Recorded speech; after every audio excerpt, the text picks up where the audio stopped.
The Art of Murder, Mysteries from the Antique Store by Sidney Tate. Copyright 2023. Chapter 1. May 15, 2023. Monday. I can't believe you went blue again. I set the tray of drinks on the glass coffee table and sit down beside my best friend in the whole world, Emerald. Shouldn't you go green? Em touches her bouncy blue curls that hang well below her cute boho top. Hey, just because my parents named me after green doesn't mean it has to be my thing. I love blue. It does suit you. I gently pat her long blue hair and then reach for my own plain brown bob. You should totally go for it. Em clasps her hands together and eyes me inquisitively. Yes, you'd look so adorable with mint green hair to match your Juniper's mint junips. I can just picture it. I blush. Em, stop calling it that. You know it's just a regular mint julep. She rolls her eyes at the ongoing battle for naming rights of my only signature dish. It's one we've had so many times now.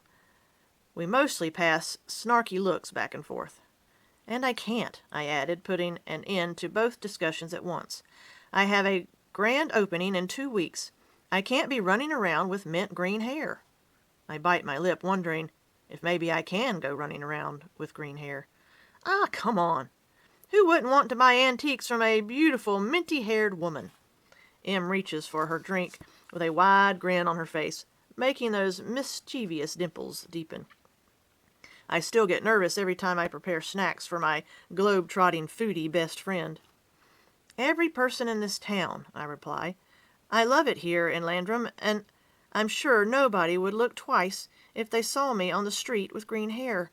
But in my antique shop, where I'm trying to be taken seriously, I can see it now. A distinguished older gentleman coming to purchase a gift for his darling wife of 50 years, clutching his chest as I come around the corner with bright green hair. Never. My cats, Mr. Fluffster and Spot, began winding their way around our ankles, no doubt smelling the bruschetta I laid out for Em. Who wants scratches? I ask, and scratch both behind their ears as they begin to purr.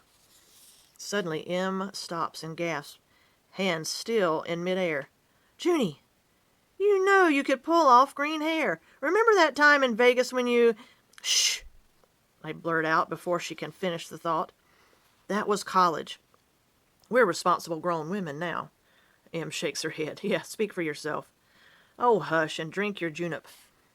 Em beams. She knows she's won the naming rights battle. Then her eyebrows scrunch and she looks appraisingly at my coffee table. Patting the top, she says, Did this get higher since the last time I was here? No, I lied, and look away guiltily. I wish I had turned down the lights so she couldn't also see the other additions to my already cramped back room apartment. Em runs her fingers along the stack of books I'm using as coffee table legs. Yes, definitely more here than before, June, she says, feigning exasperation. I know, and I do. I have a book problem. Mr. G said a new set of Britannicas came in, and I just had to. So, I moved some of the older cookbooks over here. For now. I bite my lip. They really would look better along the back wall if I can just get myself to stop stacking things there. Currently, the wall itself is invisible, covered to the ceiling in boxes of things I can't bring myself to sell in my shop. Junie, you're gonna single-handedly finance that man's retirement. Em sips her junip and shakes her head in her what am I gonna do with you way. Well, I said, picking up my own mint junip, nobody was here to stop me. I shrug. Oh, Em says, putting her drink back on the table and grabbing a slice of cheese. Spot sniffs and longingly watches her pop it in her mouth. Speaking of my trip for work, which I have no choice but to do, I brought you something. She reaches for the plain brown bag. I've been dying to know what was inside it. Every time Em goes for her food blog assignments, she brings me back a souvenir. As much as she teases me for hoarding, she's always happy to contribute to my collections. "I thought it would look perfect in the shop window," she says as I take the bag. "It's not heavy enough for a book." I try to guess, but she cuts me off. "It's not a book." "I wasn't going to say book." I open the bag and slowly unfurl the pretty lavender tissue paper wrapped around a palm-sized stone. It's a beautiful black, smooth stone with flecks of green and gold that shimmer when the light hits them. I put it to my chest. "Oh, Em, I love it." "It's labradorite," she says. "Well, don't let the cats hear you say that." We both chuckle, and Em lowers her voice. "Labradorite is a grounding stone. You keep it with you, and at times and hold it when you get stressed. You know, like when you're trying to open a whole antique shop in 2 weeks." "I'll sure get a lot of use out of it," I said, hugging her. "And it will match your new hair." Em laughed, and I groaned. "Speaking of anything but hair," I say, changing the subject, "did you see the new bakery moving into the old coffee place on Howard?" Coffee. I've been off the sauce for nearly 6 months, but I still miss it. At least one less coffee shop is one less temptation. "Yes," Em clasped her hands together. "It's going to be so amazing. Kelly at Quick Cuts told Hannah at Big Squeeze that Caroline Ferris's mom was running it. You remember when we used to have sleepovers and Mrs. Ferris would make the best chocolate chip brownies in the world?" "How can I forget?" I say, patting my belly. I don't consider myself overweight by any means, but I'm no stranger to the supper table. I can smell them now. I can't wait. We need to find out when she's opening so we can be her first customers. Em stands up. "That reminds me. I got to go finish this piece on that new bistro in Asheville before Harry has a fit." I stood up to walk her out. Fluff and Spot follow closely behind, although they know better than to go near the front door. We wind through the apartment, doing our best to avoid stacks of books and items that haven't made their way into the shop yet. Em brushes aside the beaded curtain I'm currently using as a door between my studio apartment and what will soon become my very own antique shop, Juniper's Jewels.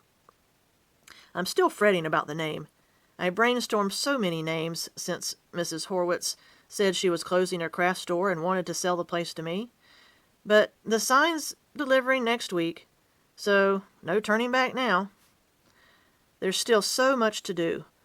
Boxes are stacked everywhere. There's barely any artwork on the wall. The 17th century light fixtures are still in my bathroom. As we reach the front door to the shop, Em senses my distress. She's great at that stuff. She takes my hand, that's still holding the labradorite, and squeezes. "It's going to be great, June, and I'll be here to help from now on. I'm all yours." We hug again, and I open the door to let her out. Fluff and Spot sit at my feet and meow their goodbyes. Em bends over to give them one last pat on the head. As she turns to go, she reaches for something on my door. "What's this?" she asked with mock suspicion. I notice that the piece of paper is bright red, just as Em continues. "A secret admirer? I'm telling my brother." I sigh. I know she's joking. She's been trying since middle school to set us up. But there is no universe where I will ever date her brother. Juniper and Jasper?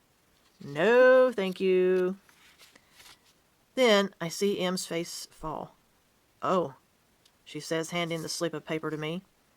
In bold letters across the top, I read, "Zoning Violation Hearing Notice." "Mara," Em and I say in unison.